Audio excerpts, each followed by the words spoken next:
No, we were good. Our defense we had talked about all along. We knew we were going to need to play a certain type of game, and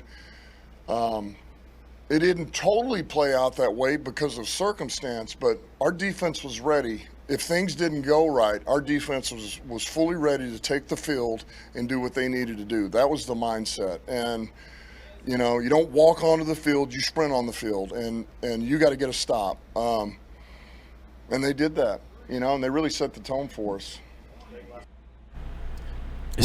We hear people complain all the time about the level of aggression, the level of physicality, everything. Terry Foster, he pointed this out. He said the way that the Lions prepare for games, including pregame, they're doing everything on like high octane. He said usually people go through the motions 15, 20%. He says these guys are going 100%, and he said they do things that he hasn't seen defenses do. They practice turnovers, like forcing turnovers, like pregame. Like, this is crazy.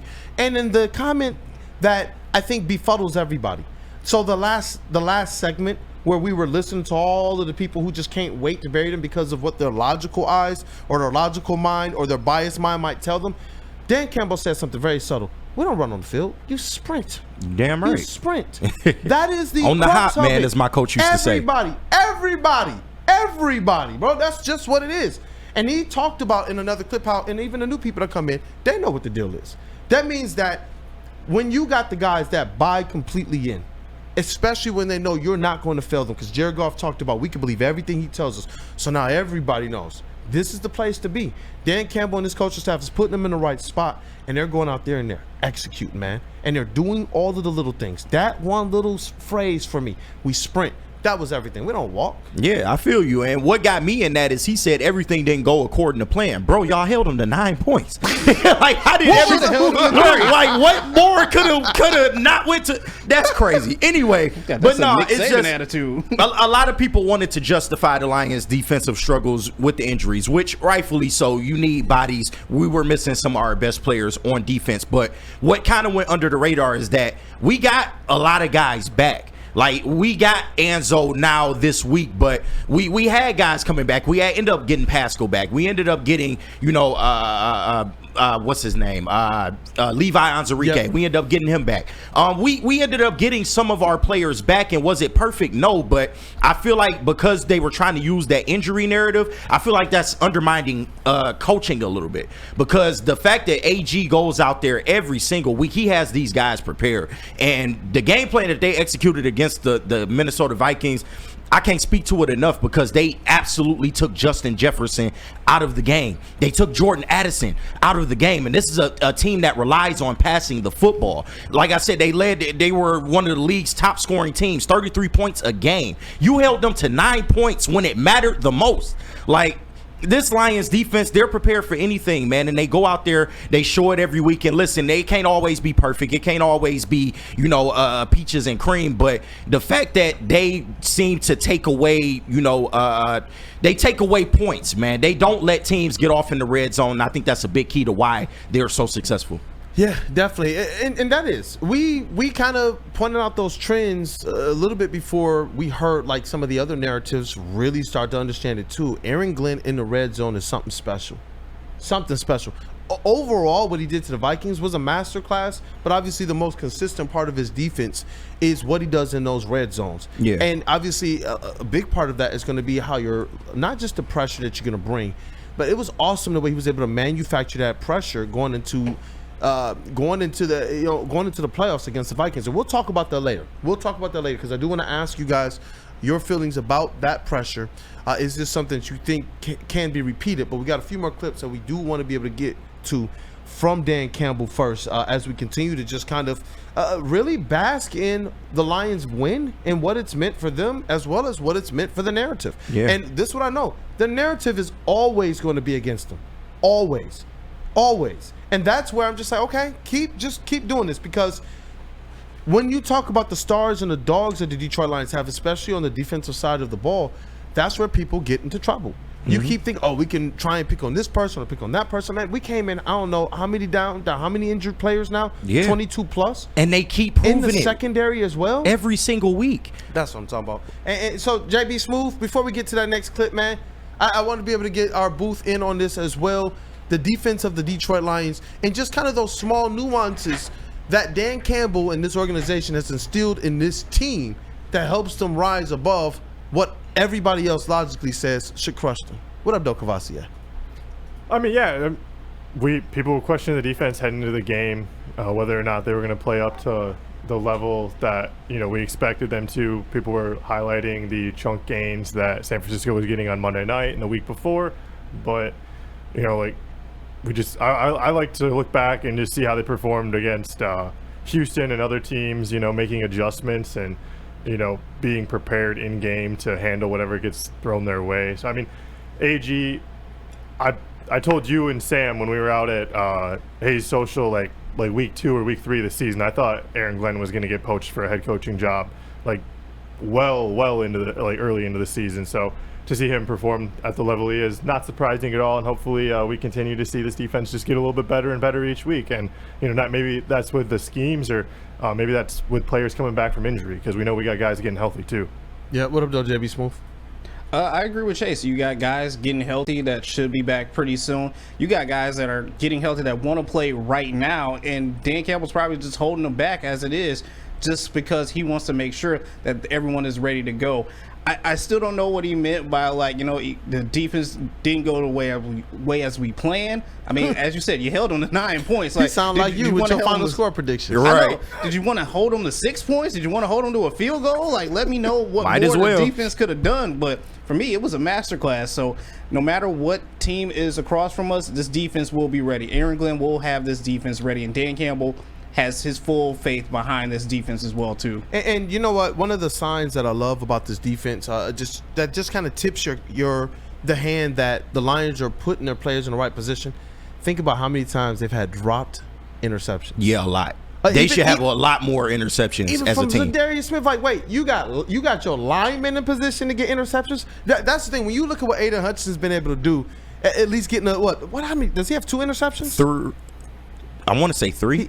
I want to say 3. That would be, and that's what I'm saying. These guys are being put in the right positions to succeed.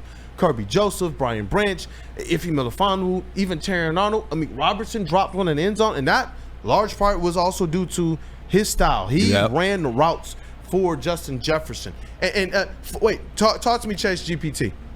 Aiden Hutchinson has 4 career interceptions. What? Say that one more time. Hold on. What? He has as many interceptions in his career as he had in that single game against the Bucks. 1, 2, 3, 4.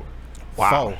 That's Shout crazy. out Aiden, man. And so when you see Darius Smith in a position to get one, and he was bummed about it too. Imagine if he would have got a second interception in that game. But I'll take the pass deflected. I'll definitely take that. And when you look at and that to me is what kind of just the small little tidbits when you're looking at this squad, and people say, well, Ken Vildor, this, that, and the other. Well, look at them. Yeah. Look at them. They're coaching them up.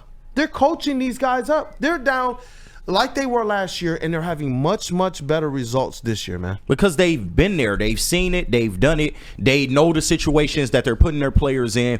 And Kendall Vildor is a good example of that. Listen, he played his ass off this last game. And this is somebody that we've had complaints about. Somebody, even I'm guilty of it. Have gone out there, kind of ragged on him since that NFC Championship game last year. But what did I come in here and say a few weeks ago? We need to calm down, bro. We need to be able to trust this guy, because he's going to be out there whether you want him to or not. And the fact that they have this guy prepared, man, he's going out there, he's making plays now. And there's a reason, we know he's a practice squad player. There's a reason why he was a practice squad player. But the fact that you can call on him when you need him the most, and he goes out there and performs, you got to give him credit for that. And you got to give AG and the coaching staff credit for that. Go ahead, Chase. Now that some time has passed, can we just look back at that play in the NFC Championship game and acknowledge, he didn't get burnt, he didn't get beat. It was an overthrow, and it was just a bad bounce for the Lions. Yeah, he misplayed it went a off little his bit. face. But Brandon Ayuk wasn't going to catch that ball if Kendall Vildor was not there. Yeah, the ball just hits the ground, and it's just a bad bounce. He didn't get beat. He's not a bad corner. That was a bad play, and it unfortunately ended up hurting us. But I mean, we pile on this guy way too much for that play, bro. You can replay that play 100 times, and it won't go as it did the way it happened there. He was there. I mean, he literally, it was an interception, to be real. It bounced off his helmet. He just misplayed it a little bit. It's not like Keenan Allen going down the sideline at halftime of Thanksgiving. It's not like that Right. Like, it's not like there's just nobody there. It's a coverage lapse. Like, it was just a bad bounce. It sucks, but it's just what it is. And that's why, and I get it. I went during the off season, and Chat family was like, "What the heck, Kool-aid?" I was like, "I do. I just like his spirit, man. My man wants to be here." We were at the same time looking at other players, and we were wondering, do they still want to be in Detroit, despite the fact that they dropped the proverbial ball in the playoffs? Kendall Vildor was like, "Nah, I got to set things right." Yeah. That to me is like, okay, he got it in here. So if you believe that you can coach him up just a little bit to not be your first or your second, he's depth piece. He's extreme depth piece. If everything went right, he might not even see the field. But obviously, Ennis Rakestraw Jr. had the injury. We had injury to Carlton Davis. We had some of the safeties that missed time, and Brian Branch get thrown out. And so it puts him in a position. And what did he do? He's been good enough. He's been ready enough. He's been coached up enough, and he's gone out there, and I believe that he did a really, really good job against the Vikings, man. And that's the One of product his best games, in my opinion. Yeah, absolutely. And that's the product of also having a good team. You're going to get your opportunity to right your wrongs. And we're starting to see Kendall Vildor do that. Now, we do need him to show up in the playoffs because it's one and done. Yeah, and he's going to be out there. I mean, there's no question about it. Carlton Davis still down. Maybe we get him back for the Super Bowl. But until then, we need Kendall Vildor to go out there and make plays. But I'm not worried about it, man. This Lions secondary, they're prepared for anything. Especially if you push us into that red zone, that's when things tighten up. And then what you're throwing against Iffy, Branch, Kirby, and Terrion Arnold, who was having a blast last night at the Pistons game. That boy gonna be right. But you know what? I see people in the chat here. Nick Hedigen says Enzo being back was the biggest thing. Him being back makes the defense so much better. Let's hear from Dan Campbell on Alex Anzalone.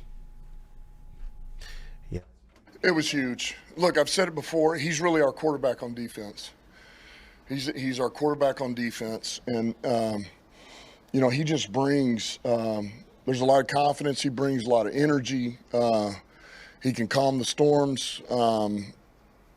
He just to have him back, and I thought it was going to take him a minute to work himself back in, and it didn't take long at all. And he was back to what he was before he got injured, I thought. So. Hell, we gave him a game ball, so it was outstanding. I just told him that to me, this has been in the making for a while. It takes a special group of guys, and I think he kind of had to go through what we've been through over the last 4 years, the core of this unit, and then anybody that comes in, they fall in line because that's what we're built around is our core, and they really delivered for us today. Our playmakers made plays when we needed it.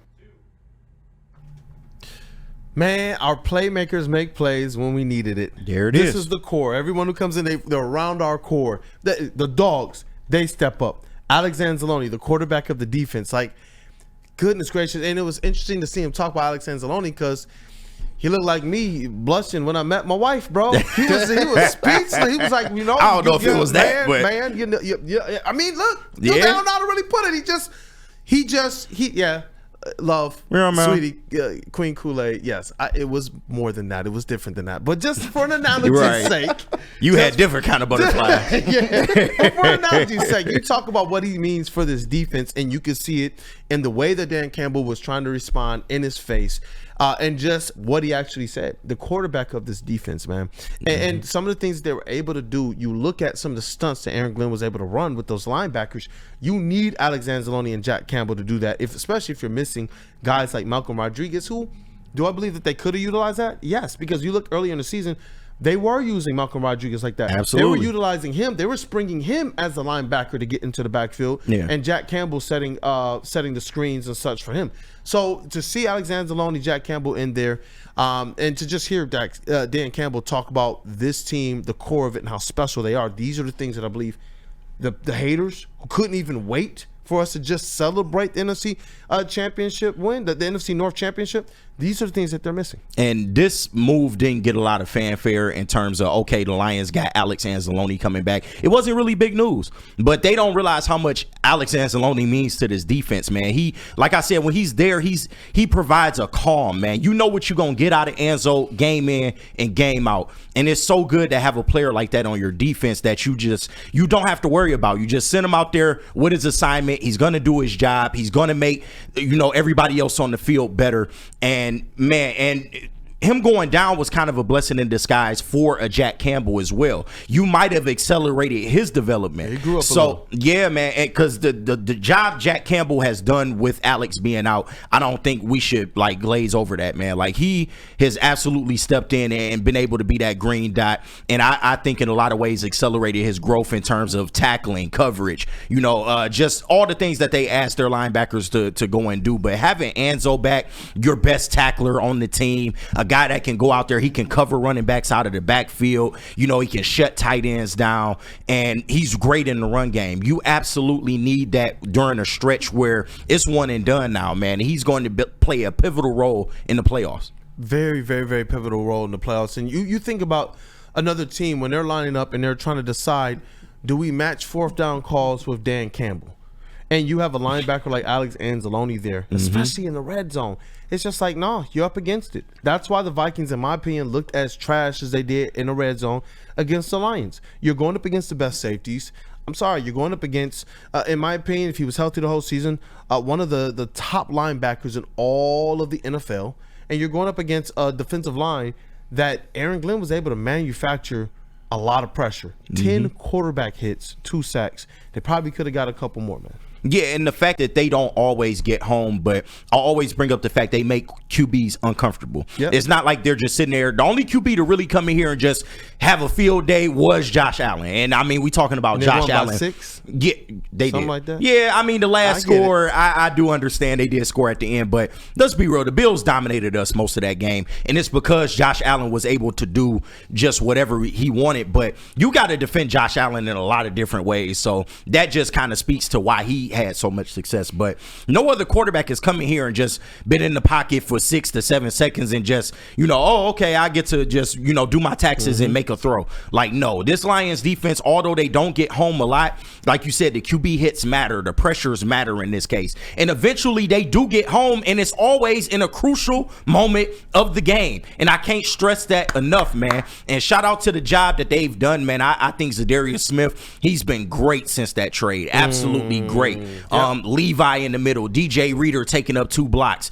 Josh Pascal sealing off the edge, especially in the run game. Like, they have done a masterful job just piecing this thing together on the defensive line, where you lost your most talented player and another starter in Marcus Davenport at the beginning of the year. Yep. And you know what?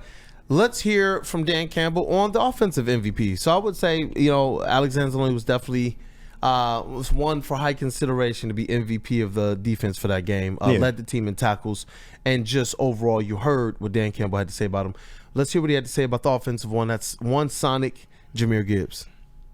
Big, and I felt like he gained steam as the game went on. I thought he got better and better and better, and you could really feel it after one of that last stop we got in the red zone on the 4th down stop, and that next carry he has where he just breaks it down the sideline. You could feel it. So he was big for us, and we felt like he was going to need to be big for us to win that game. He was kind of all those guys needed to play well for us, but we felt like Gibbs could somewhat be the X factor here, and he did, man. He showed up in a big way in the run game and the pass game. It's interesting. Gibbs could be the X factor. He's always Gibbs was the just X factor. The star, bro. Well, yeah, he was yeah. just it. But That's he's always the X factor. He's always somebody that, as an opposing defense, how the hell do you defend him? That's like, what you we've been got to talking account about. for him. A play action with Jahmyr Gibbs in the backfield, to me, is just crazy. I just sit there and I think, like, well, how do you really defend it? And one of those touchdowns, the linebacker over pursued Jahmyr Gibbs out of the backfield because the play action got him. Got him. I forget which touchdown it was, but you just see as Jahmyr Gibbs hits the angle cut out of the backfield, the linebacker realizes and he just reaches back. Like, he just, like, you could tell, I'm willing to take this defensive hold. He grabbed some jersey, but he's so fast that maybe it was just a little bit of a mirage that he grabbed, and touchdown. Pass right to, it was a touchdown pass to Jahmyr Gibbs. It was beautiful, and he was so fast, and it was the play action that just got them all out of rhythm. What are you going to do? What can you do? When he's getting 6 yards a carry on offense, what are you going to do when they play action? You have to line up as if, hey, they're going to hand it to him. Yeah. Especially when you see the types of runs he can make, because it's crazy to see him getting touchdown runs in the red zone from the 8. Usually I would think, hey, these are passing yards right here. Right. But they're literally giving him the rock and say, hey, can you run this in? So then when you go and you set up a play action like that and the whole defense reacts to just how good a runner he's been, it was beautiful, man, and there's no way you can stop that. No, absolutely not. Like, you have to respect it, man. Like I said, his speed is like it's on a different planet. Like, he can be utilized in so many ways, especially in the red zone. Like, you don't know if he's coming out the backfield. You don't know if they're going to give it to him on a stretch play and he's just going to outrun the linebacker in the corner. Like, it's so many different ways to utilize him, and that speed is absolutely deadly. But he also follows it up with having good hands. You remember the Jared Goff touchdown in the red zone that essentially Jared Goff? Jared Goff. It works. It works.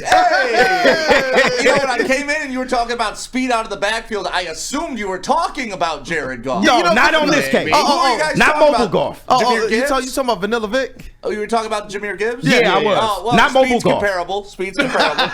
But it was a great touchdown pass by Jared Goff, finding Jameer out of the backfield. And I just want to give credit to everybody chanting Jared Goff at LCA last night, inspiring those young men to come back from adversity. I don't Just think thank he you. Except agrees for with when you they on that were one. cheering, except for when they were chanting it while Malik Beasley was shooting free throws. You That know was what? trash. If you're a professional athlete and you can't make free throws, that's not my fault. Especially when greatness is being chanted around you. It's Maybe- trash. Here's an idea. It's trash. I got an idea. Yeah, you can't do it. You pipe in the Jared Goff chants into the Pistons practice facility. Oh, so my they can God. learn to do it while they're practicing.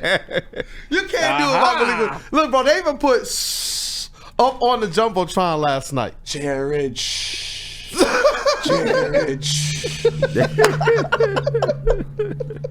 I'm with Shout Stick. out to Stick. Welcome to the show, brother. It never fails. At some point, I'm about to go off on this. You know that, right? Like, He there's warned something me. brewing inside of me He about these warned me. dumbass fans. And I'm talking about Sean. I'm talking about Koo. I'm talking about Zeke. I'm talking about all of them. Oh. Oh, boy. Like, they want to come at me on Twitter.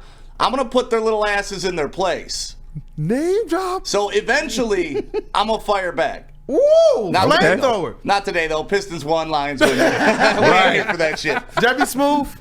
Flamethrower segment. Let's get the backwall graphics. We have to. That has to be the first one. Put it on the memberships. The members, you guys will see this. And can I get it like Kendrick Lamar with dots on all their houses? Oh, my God. Oh, my God. Hey, you know what, JB? That's criminal. That's criminal. Right. I'm staying out of that one. Because they not like us. Oh, no. I'm staying out of that one. You know what? I'm dragging us all in it. Yeah, no, you can have that If one. you I'm ain't got good. my back, then you can join them. No, Oh, man. Look, Jared Goff chants are taking over the chat. But I see you, Aligna. She says she does agree. Look, I'm okay with them in the arena. But while our guys are at the free throw line, it's just like Jared Goff. We see Jared Goff. Even when the chants are going for him, what does he do? You He shut the hell quiets. up When on he's on offense. offense, he quiets it down. If Malik Beasley or the Pistons are at the line, let's just give him that respect, man. That's all. That's all. We love our quarterback. We know that. But I will say this. I think it is amazing to see how those chants, how they've absolutely taken off just nationally, globally. I believe that it's more an epitome of the Detroit. It's almost like the new Detroit versus everybody. It is. It's almost like it's there. It's almost like this uniting kind of rallying cry. And I believe the difference is a lot of people haven't caught up to the trends that the Detroit Pistons are actually playing good basketball. So people are used to showing up to the arena. I've seen this thing. They've been 12th to 20th in the league, even when they sucked. People still showed up. I was there. There was definitely nights when it was empty. But people showed up and they would do things like this, cheer for the other team, or show up in other jerseys. And the Jared Goff stuff started last year when they were losing a lot of games. Now They was you doing got at the them Wings 18, games, too. 18. That's what I'm saying. And I don't know if people quite understand what the Pistons are doing, but I'm not against people who want to chant Jared Goff though at the arena. It's a time and place. Just not with the home team. Not when they at the free throw line. Like, With like that's- 20 seconds It's simple left. math, bro. It's simple math. Like, this. God damn it! I didn't want to do this today. Clearly No, you did. no, You no. waited in the studio. Like, JB, I'm glad you're in here with me to keep me calm. The voice of reason. No, but like Smash this the is- like button, people. These new Detroiter kids are the softest fans I have ever come across in my life. And you know why? It's because they never experienced when this team had winning teams in it. Detroit basketball was yelled at airports, funerals, bar mitzvahs, Red Wings games, Lions games. And nobody, I didn't see any of y'all crying then. And then "Let's go Red Wings" was chanted at the Palace. It was chanted at Ford Field. It was chanted inside Comerica Park. And nobody cried then. And this is these new kids who never saw what the winning culture was like in Detroit. All teams sharing in other teams' successes, embracing it, using it to lift you up. You'd have Iserman sitting courtside at Pistons games. You had Pistons going to other games. Like it's a sports community with these guys, and the fans don't get it because all they hear is Jared Goff. That's not my favorite player. But if it was Detroit basketball, y'all didn't mind yelling that for 5 to 7 years. And that's why I equated it, though, to stuff like that. It's like the new Detroit versus everybody. And more appropriately, it is the new Detroit basketball. But the thing is, that's what I'm saying. Chant it while the Vikings are on the field. But if it's the Lions about to kick a field goal, do not chant Detroit basketball. Quit gatekeeping my fandom. I'm going to support who I want, where I want, what I want, especially if I pay money for that damn ticket. I didn't say that. Who says it? Dan Campbell says it. Who says it? The players say it. Who say it? The Pistons players say it. But it's different. It's coming from them. You're comparing